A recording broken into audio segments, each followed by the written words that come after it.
불멸의 전사 2. Welcome everybody to the Nexon Arena. We got some more Pro League tonight on a Tuesday evening. I am Valdez, with me is Wolf.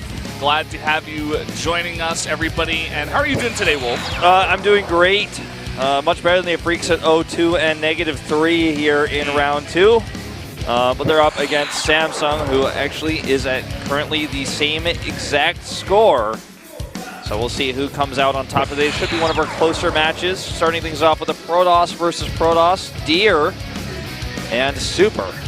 Yeah, pretty interesting between these two because when you're looking at this matchup, you know, Deer was on a roll, but then he had a couple of shaky games. I think it was against Hero. I'm not 100% sure. He lost both games to Hero in the matchup versus CJ. And then Super actually had a really nice game against Innovation, who is one of these Terrans who is at the top of our winners rankings. Looked slow at the beginning, but then really turned it on for Pro League once he dropped out of the individual league. So I feel like when you're looking at this one, Deer seems like the favorite, but anything really could happen, especially because it is a PvP. Yeah, Deer got definitely a little bit cocky in his matches versus Hero, especially the game where Hero all-inned him, and he tried to even do like counter warp in, and Hero lost his Mothership Core. It was a bit of a shaky Protoss there for him, but you know, I feel like anything is recoverable, and Deer has recovered from the biggest slump of like possible pro gamer history. Like, I mean, like even look at someone like Seed, who is a GSL champion. Like his slump was such a slump that he was basically non-existent for a while, couldn't even qualify. But Deer was like always around, but never making waves. And this is like his best time since he was a champion. So, you know, anyway, we're talking too much about this first matchup. Let's take a look at the real story here. Generic Green Wings at 4-0 and +9. And I really feel they've solidified their position over KT Rollster at this point in StarCraft 2 and Legacy of the Void. Yeah, it's kind of weird the way that works out. I mean, SKT did win round 1, but Jin Air is a gigantic challenger. And already just every matchup that they've played, obviously winning a lot of points here, at least 2. It looks like with that +9. And Maru, their hero, is come back. You know, didn't do well in the individual leagues, but he's 9-0, still undefeated.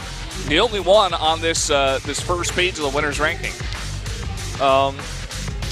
Looks like Deer got a golden border because he's the only player in Samsung in the winners ranking at 6-4. I believe that's why he has it, because he's not the most winning Protoss, so I'm not sure how the gold borders work this season, as Zest is 8-3, so I was wondering about that. But here are our lineups. Just looking at this, we saw both Bravo and Reality play recently. Samsung's lineup is still looking decently solid. Armani is going to be playing for his second time this season.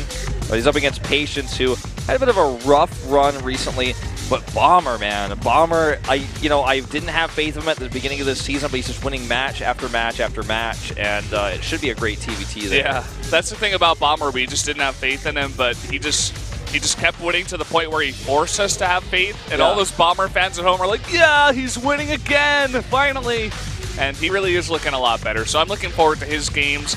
As you said at the beginning of the broadcast, this should be a pretty close series between these two teams. I mean, they are currently down at the bottom in terms of, you know, 0-2, -3, yes. But, I mean, keep in mind, Afreeca did make the playoffs of round 1, so they definitely have the potential to do this. And Afreeca was the team that just barely got knocked out by Afreeca in round 1. So these teams definitely aren't like the bottom of the barrel. I don't want you to look at them as that when you're watching the series. Oh, absolutely. Definitely either one of these teams could make it to the playoffs. Now with our 4 teams advancing the playoff system, 4 to 7, like more teams will advance than not. So you just got to avoid being in the bottom 3. And that's what these two teams are fighting for here. So we have some events down here at the studio.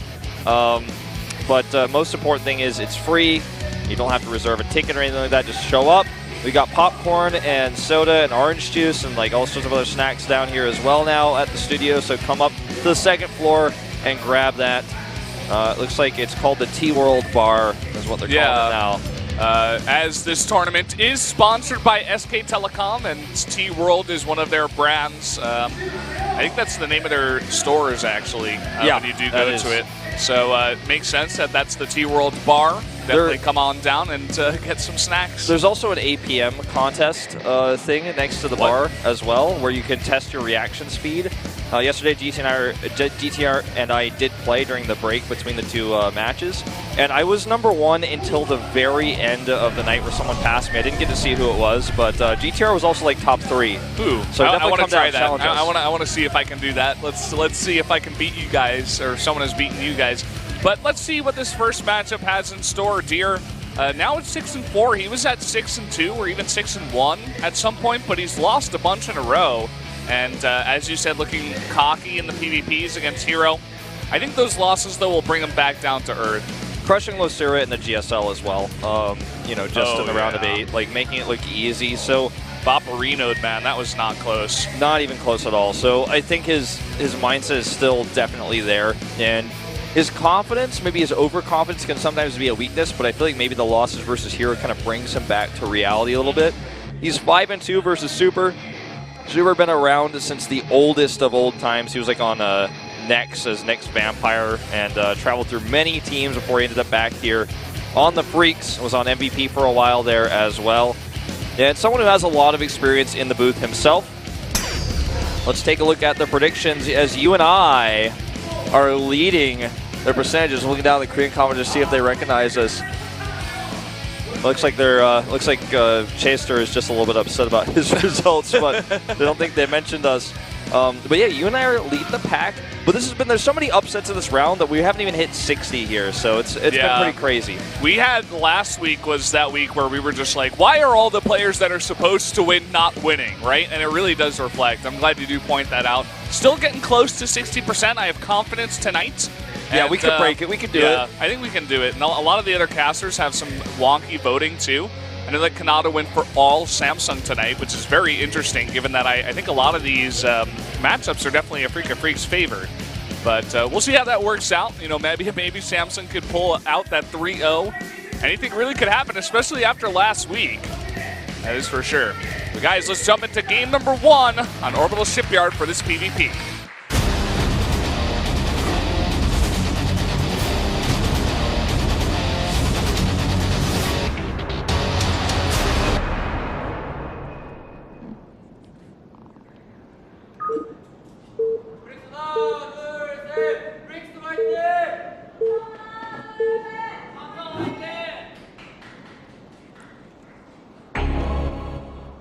Up here in the top right, in the red, one of our Protoss players for this first matchup, it is Super. And his opponent to the bottom left in blue, it is Deer. Now this opening match really sets the tone for momentum in this best of 5, but I really have to say, if Super loses it, it's not the end of the world for the Freaks, but if Deer loses it, I feel like it's more of a big deal, because I think he really is favored here quite significantly. This is the same map he played against Hero on, in fact, last week as well. It's a map he's very familiar with. He's practiced a lot of PvP on in recent times, so just something to keep in mind, as we're going to have a very greedy build out of Super. Looks like he's going to go for a Nexus first. Oh. It's not the first time we've seen this, but like it's still pretty rare. Look at this. He's going to have one of his gases stolen too with that Nexus first. Immediately goes to take his other gas there, as he can't afford to have both taken right now. But that is pretty insane, this build. We do not see this very often in this matchup, but players starting to get a little bit more greedy as they begin to learn the maps a little bit better. You know, Deer nearly blocked that gateway as well with his probe. So if that had happened, like if he'd been able to block a little bit longer, he might even unlock like a timing attack or something of that nature.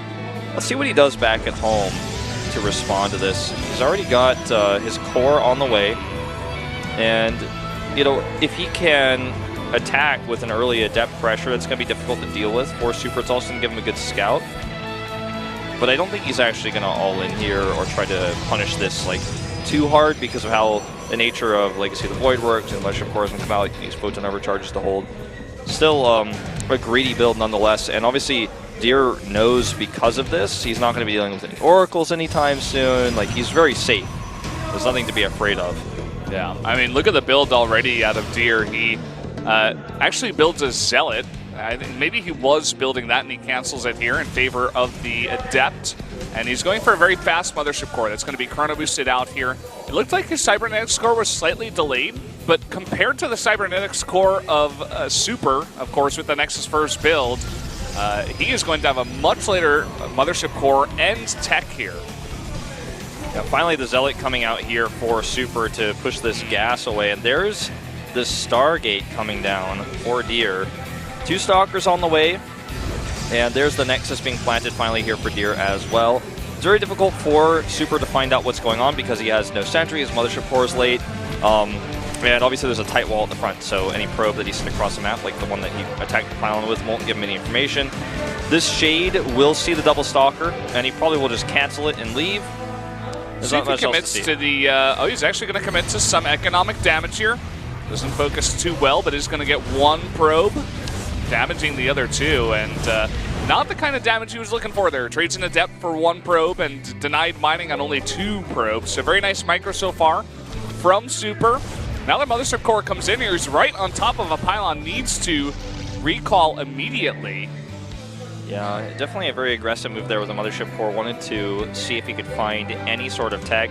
He still knows about the 2 Stalkers, obviously, and that's going to be what he wants to avoid with his Oracle if possible. And he's going for a Phoenix follow-up as Super adds his own Stargate. And usually the player who goes Phoenixes first will have an advantage, as we heard in our interview yesterday with Classic, who hadn't played in a very long time and came out and won. As if you actually are up against Phoenixes and you're behind swimmers, you will have to add 2 Stargates if you want to compete. And right now is going to be the first glimpse Super has of the Stargate tech. He didn't know, but he had his Stalkers ready and prepared just in case. Oracle coming in here, going to get 3 probe kills. Takes a lot of damage, and oh man, looks like he was 1 hit away from death. Mothership core not in position to overcharge there at the same time. Perhaps he thought it was a scare tactic to possibly force some overcharges while maybe like a warp prism came in. He had really no scouting information in the base of Deer, so just wanted to keep it safe. And he is sitting on his 2 bases here. Deer tries to add a 3rd base here himself, but already Super's got that out faster than Deer. Deer also didn't see the Stargate of Super. I mean, he was just on the edge of it, skirting around with that Oracle, but just did not quite get vision. So he's still going to have the Phoenix lead because he hasn't halted Phoenix production, and he is continuing with that. We see Super committing chrono energy to not only the Phoenix, but also the Observer to try to get more vision as to what Deer is following up with, because he also doesn't know if this is going to be a Phoenix fall, but he has to kind of make his own Phoenixes just in case. And then he has to be defensive with them, because if he tries to go out and try to catch the Oracle, then he's going to lose his Phoenixes like we may see here, actually. If he's okay, I thought he was going to commit there, but he's not. He's looking for it. He's got a couple of Phoenixes in position to stop drops and Oracles, but as you said, he's going to get right on top of one of those Phoenixes here and immediately burst it down. Now there's no defense over here, no pylon in this mineral line. Going to pick up a bunch, use that energy on the Phoenixes, and get away. That worked out really well for Deer. You know, he knew if there were going to be Phoenixes out, he had the better count. And now he's going to be able to, with that Phoenix kill, bully the mineral line. And if Phoenixes come to defend or even spawn here, he could just 3v1 them. 2 Phoenixes nearby, but it's now 4v2. Oh, and he's kind of cornered them here in the corner. Looks like he just barely misses them as Super darts around the top side of the map. Now with the Stalkers around here, he's going to push the Phoenixes out and add his own 2nd Stargate. Deer also knows that because of his dominant force with the Phoenixes, he can use all of his energy for the time being on probe lifts and things of that nature. He doesn't need to be at home for any reason. Looks like he spotted this Observer and wants to snipe it. He's going for the chase. I love this. Deer is really playing a great game here. Not to say that Super is not, but Deer just really reacting to what Super did and is controlling it. And as you see, finally, that what Classic was talking about, the 2nd Stargate tech coming up, the Fleet Beacon, but also a 2nd Stargate coming up for Deer. So yeah. And it looks like Super's going to get his 2nd Stargate and Fleet Beacon out first, which is very, very nice, as, you know, he is 1 Phoenix behind, definitely needs to catch up here. And on the ground, these guys very similar forces. I mean, there's 3 more Stalkers right now for Super, but it's not a huge deal overall. There's 1 more Oracle in the sky for Deer. And still no Fleet Beacon for Deer. He's really delaying that for now, so he's going to be late on that range compared to the range of Super. Yeah, and if he doesn't have it, his Phoenixes will always lose the battle unless Super like miscontrols or gets stuck in a corner and is just outnumbered. There's the Anion Pulse Crystals coming up immediately. There's a Fleet Beacon from Deer.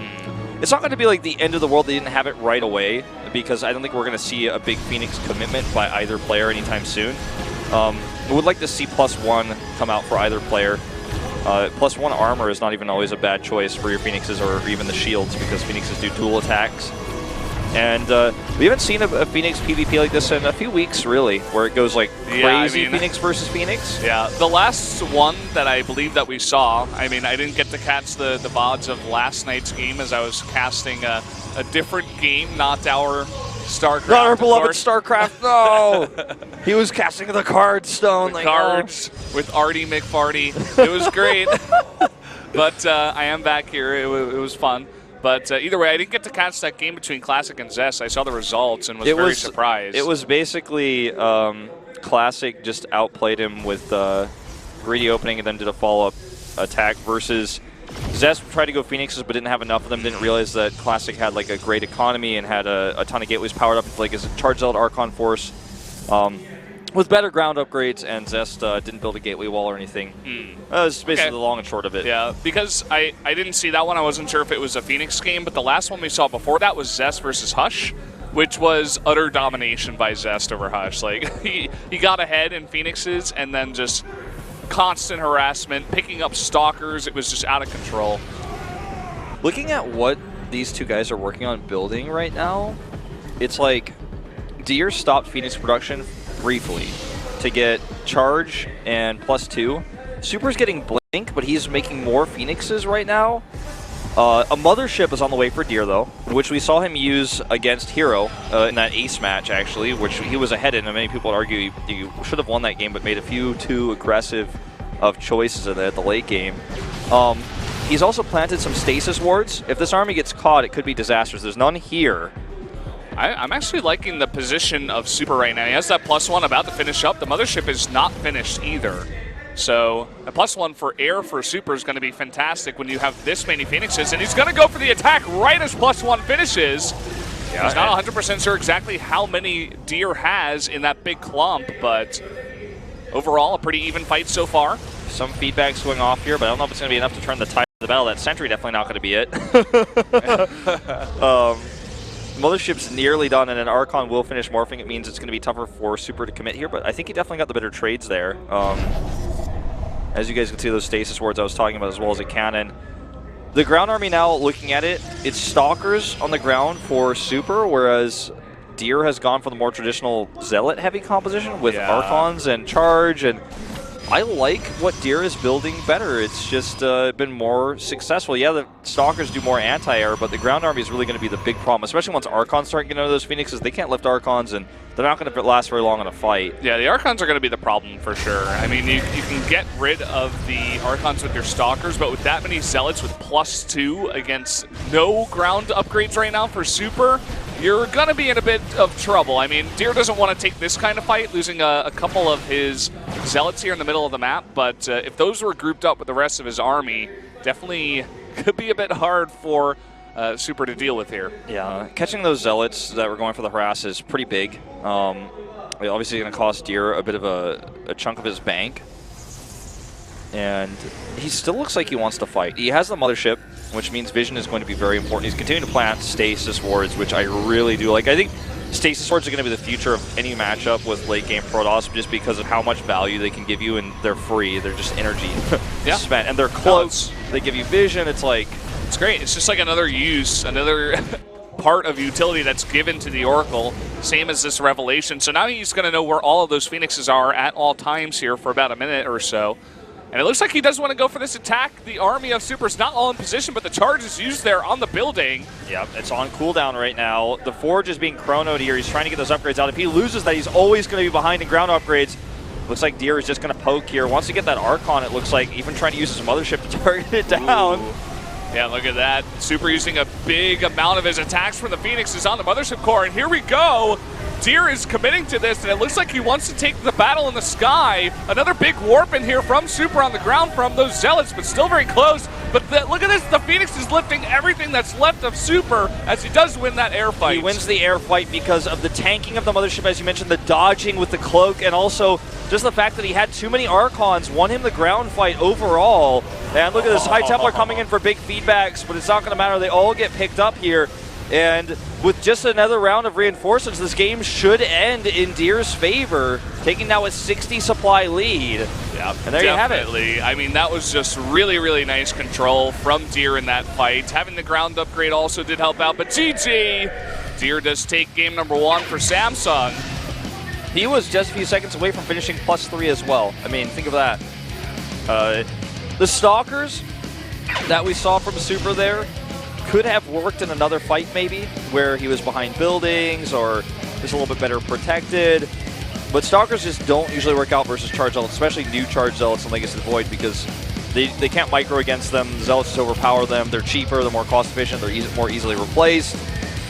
And like if a Stalker can't out micro a Zealot, like a Zealot will basically 1v1 a Stalker. So it's like, well, why would you build Stalkers if you're in that situation? Plus the Archon's getting on top of everything else with less Zealots to buffer.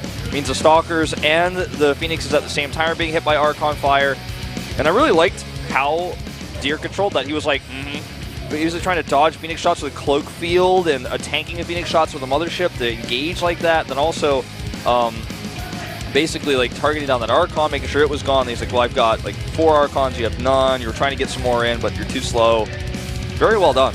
Yeah, and this is kind of what we all expected. You know, we were talking about how Super definitely had a chance, and it wasn't definitely 100% in Deer's favor, but we all did predict him to win here, and he does give Samsung that hope in this matchup for sure. We are going to go into Alive versus Bravo at TVT, another mirror matchup for game number 2. Yeah, and this should be really exciting because Alive has shown some awesome TVT in the past. I don't know how good his TVT is going to look today, but just like historically speaking, it's been very, very strong, even at the beginning of Legacy of the Void. Yeah, Alive had one of those, you know, I guess maybe one of the first historic games that we had from Legacy of the Void, the TVT against TY on Runes of Ceres at Vertical Spawns, where it went back and forth. Alive was looking really on point. TY eventually did win it, but there were times where TY was really ahead and then Alive fought back, and then he was really ahead and then TY just barely held on and then won from there. So we've seen what Alive can do in TVT, but Bravo, last week, he took out someone who was really good. I forget exactly who it was. Yeah, I think it was a Zerg. I think it was like... I'm drawing a blank on that one as well. Maybe it was either Dark or Sue. I think it was against SK Telecom. It was one of those 2 Zergs, but that's a huge deal, regardless of which one of those guys it was, because Bravo, we don't get to see them all too often. Sue and Dark, obviously.